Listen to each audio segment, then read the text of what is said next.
तो कोई नया तरीका अपनाना नहीं, वो भी उन लोगों में से ही वो चीज़ें सब छांटी गई, उनमें से निकाला गया कि पानी हो तो कैसे हो। तो उनने फिर ये चीज़ें सारी कुछ पीआरए के माध्यम से, कुछ हमने क्षेत्र भ्रमण किया, क्षेत्र भ्रमण करके उन चीज़ों का अवलोकन किया, कुछ वो चीज़ें सारी निकल के आई। तो उनमें से निकल के आई कि जो परंपरागत जो व्यवस्था थी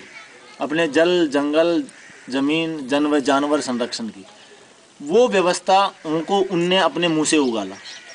उसमें हमने उनको प्रेरित किया कि वो चीज़ें उनसे निकल के आए, तब वो चीज़ सारी निकल के आई। तो उनमें निकल के आई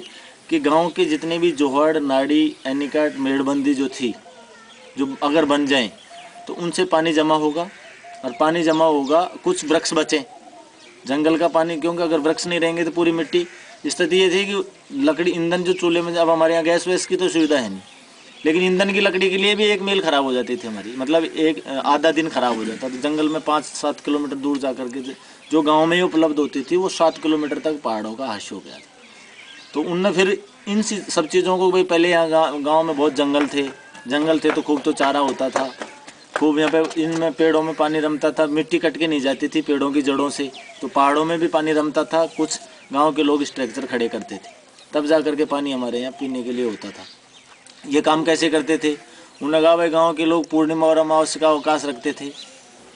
रखत बनी है, देव बनी है, काकड़ बनी है, बीड़, बंजड़, चरागा, ये सब चीज़ें जो सामलात देह जिसको अपन कहते हैं, कॉमन प्रॉपर्टी, उसकी वजह से ही ये समाज खड़ा था। तो हमने सोचा कि क्यों नहीं उसको ही पुनर्जीवित किया जाए, क्योंकि आज भी अगर देखें तो 20% लोग जो बचे हुए हैं 50 साल पहले के, 20% से 30% के लोग जो बचे हुए हैं, अब नए लोग, तो हम तो इस चीज़ को यकीन नहीं करते थे जब 5 साल पहले की बात करते हैं अपन तो, लेकिन वो जो लोग इन चीज़ों पर यकीन करते थे कि अगर ऐसा हो तो निश्चित रूप से परिवर्तन हमारे यहाँ आ सकता है, उसी को केंद्रित करके फिर पूरे समुदाय को, पूरे संगठन को, लोगों को तैयार किया। जो टूटे बिखरे हुए थे लोग, समाज बिखरे हुए थे, उन समाजों को एकत्रित किया, संगठन किया, संगठनात्मक सोच से फिर उनको समझाया गया कि जब आप